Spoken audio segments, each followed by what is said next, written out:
Hello, good morning everyone. Wala muna tayong cooking tutorial video ngayon kasi medyo busy lang ang inyong lingkod. Pero day off ko ngayon. By the way, isi-share ko lang ito sa inyo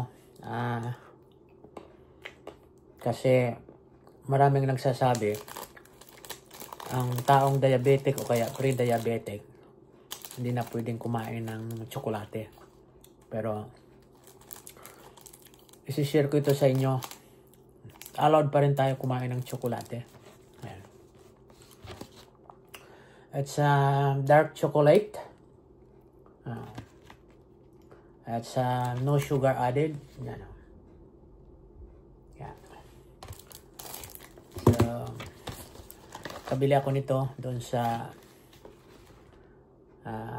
market kanina. Sa Walmart dito ang tawag.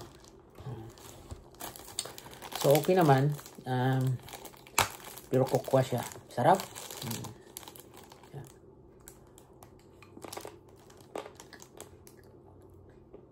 Kasi ang sugar ko medyo nasa border na rin.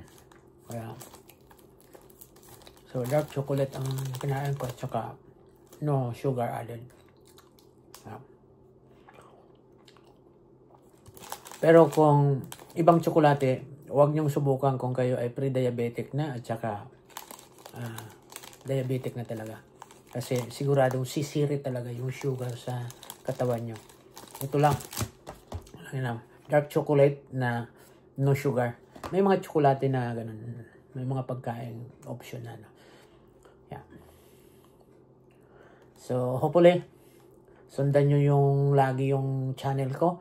Marami kayong makukuhang rito. Marami kayong makukuhang mga idea kung paano kung kayo ay medyo diabetic na. May mga kasi ang vlog ko usually cooking tutorial video pero pa rin medyo related sa mga taong matataas na ang asukal sa katawan. Okay?